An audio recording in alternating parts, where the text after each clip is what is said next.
for her, the charitable events that they're doing are just a part of the story. That both Bill and Hillary Clinton have given upwards of 10% of their entire income to charity. A so figure did Mitt that Romney. absolutely that didn't stop Paul goes beyond from just ripping him apart. Mitt Romney bought companies that laid the workers off, took their pensions and health benefits. Okay, those workers didn't much like it, so they made ads for my back. We're not talking about Here's the problem with your theory. It ain't working. Let me show you some polls. Okay, you guys have been on this now, banging Hillary for 20 years, and especially the last two. Well, not you personally, but the right.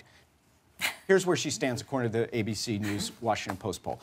59% approve of the job she has done as Secretary of State. 67% say she's a strong leader. And look at this. 60% say she is honest and trustworthy. So keep it up. If you got her down to 59 after only 20 years, you'll get her down to 0 in like 200 more. So keep attacking Hillary. We've done a you need a polling new strategy, dude. Of her history. Hillary polls the worst when she's in the middle of a campaign, when there's a partisan fight going on, because she doesn't wear well. She didn't in 2008. Right, well, That's why President Obama supported, and she isn't now. Who polls better and you in see the it in middle of that the campaign? Diane Sawyer interview. I'm sorry. Tracy, I was on your website today, and I noticed all the amazing merchandise you guys have for sale. Those are water bottles, there's a dog collar, there is a Hillary Clinton cell phone case.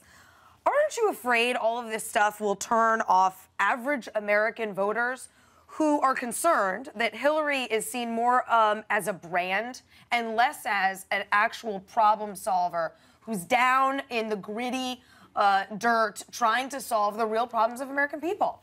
The supply and demand issue is an interesting one with Ready for Hillary. They can't keep the merchandise in stock. There is a clamoring by her supporters growing every day. Right, but Tracy, upwards the deficit isn't with her, and so with her admirers. The deficit is with average Americans who find that repugnant. The idea of Hillary as a brand is something that is certainly been an exciting one that people for right her now supporters, are seeing. Tracy. There's a Ready for Hillary bus that's going to be going around the country that yesterday that's what I'm was talking getting about. That high fives. Inevitability and branding of Hillary did not turn on enough voters in the Democratic primary. I'm glad that you're giving me the opportunity to say something that I've said many times.